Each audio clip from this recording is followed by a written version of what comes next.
गोरी करे खेल लगवावे मिला है पर घूमेला सोना से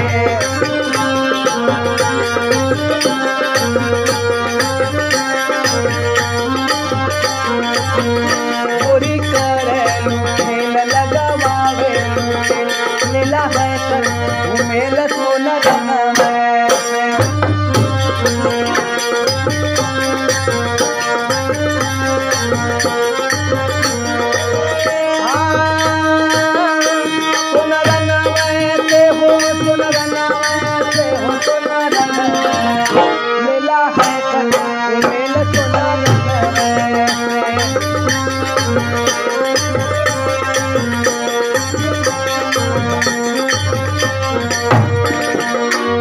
बाजू बंद बनवाया तोहे देव पहिरा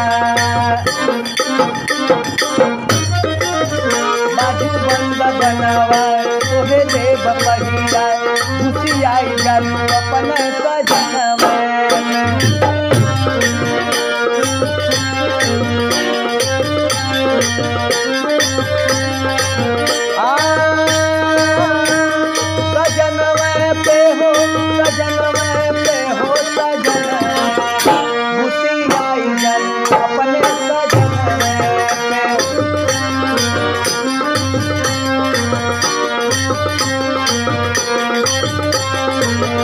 बाजू बंद मशहूर मोरे गोड़ है बाजू बंद मशहूर मोरे गोड़ है दूर हट जा तू हमारे समनवे से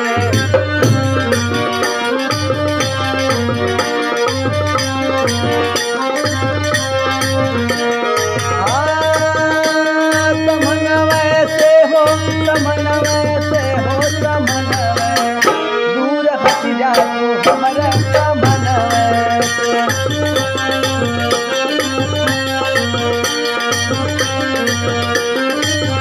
गोरी करे खेल लगवावे मिला है पर खेल सुना लगवावे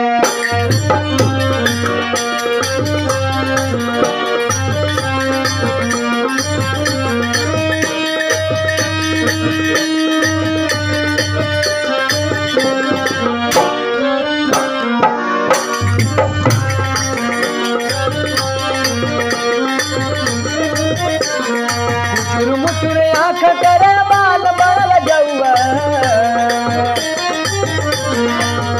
मुचुरे आँख करे बाल बाल जौआ मलमा होले अवता तेल गमकवा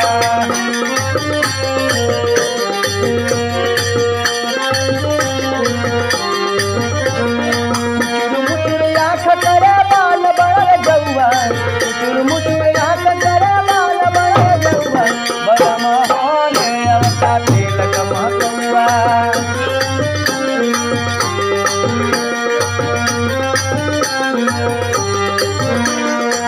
हरे फुहर चमका तोर पूरा गौआ हरे फुहर चमका तोर पूरा गौआ सुनरो सागर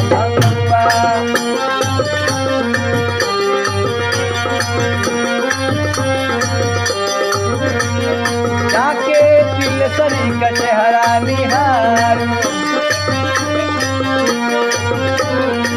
होगी न तय करे गुड़ों कटार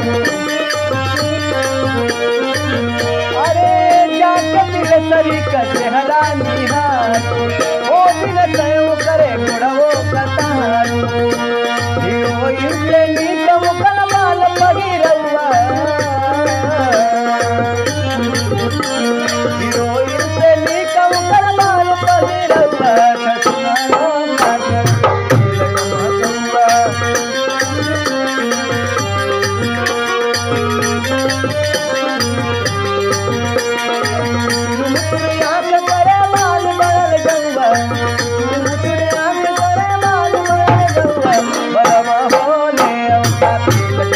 सुनारो सागर बलमा बोले सुनारो सागर बलमा बोले आता तेल गमकौआ लक्ष्मणो का करबू तेल गमकौआ।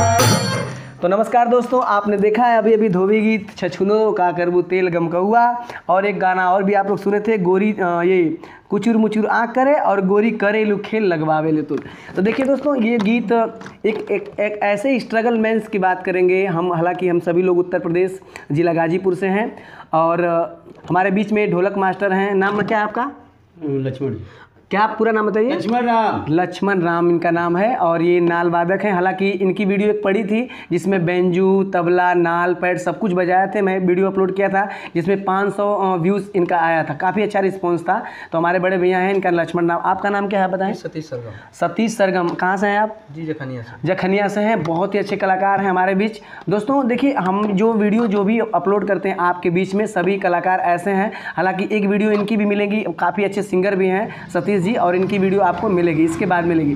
क्योंकि देखिए हमारे वीडियोस, हमारे चैनल पर जो वीडियोस पड़ती हैं, इसमें भोजपुरी, हिंदी, गज़ल, कव्वाली जो आप मांगे कोशिश करेंगे, और जहाँ पे जो नए सिंगर हैं वहाँ हम पहुँचते हैं इस चैनल को लेकर, इसलिए कि भाई जो खोए हुए प्रतिभा है उनको जगाने का काम भी करते हैं, और साथ में हम चैनल इसलिए चलाते हैं, खुद मैं एक सिंगर हूँ और इस पर वीडियो अपलोड करता हूँ।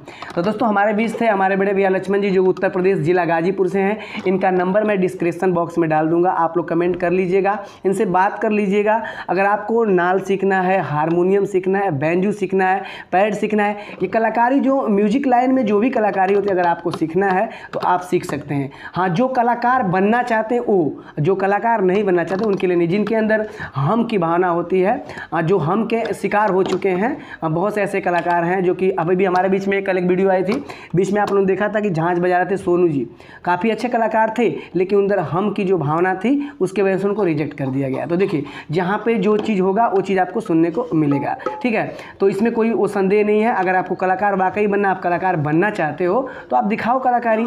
दर्शकों से बड़ा इस दुनिया में कोई भी नहीं हो सकता है, ठीक है। आप लोग सभी लोग समझ ही रहे हो कि इस दुनिया में अगर हम कह रहे हैं खेसारी लाल यादव को बढ़ाने वाला कोई हो तो कौन है भाई? जनता है ना। जनता से बड़ा कोई नहीं हो सकता है। आप लोकतंत्र में देख लीजिए या फिर भोजपुरी लाइन में या संगीत लाइन जिसमें भी देखना है, जनता से बड़ा कोई नहीं होता। अगर जनता के सामने आप हम किए तो ख़त्म हो जाएंगे। ज़्यादा बातें नहीं करेंगे दोस्तों, बोलेंगे कि आप अरुण परवाना बहुत बोल रहे हैं, तो ऐसा हम नहीं, ज़्यादा कुछ बोलना नहीं चाहते हैं। हाँ, एक बात आप लोग को रिक्वेस्ट करना चाहते हैं कि आप लोग के लिए मेहनत कर रहे हैं, तो आप लोग ज़रूर वीडियो को सब्सक्राइब करें, बेल आइकन को ऑन करें।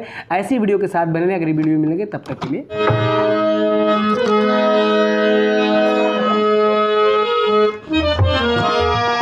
गवना कराई सैया,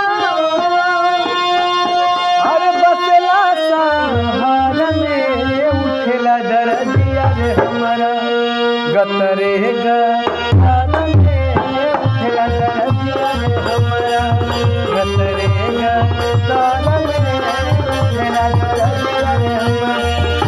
गवना कराई सैया, गवना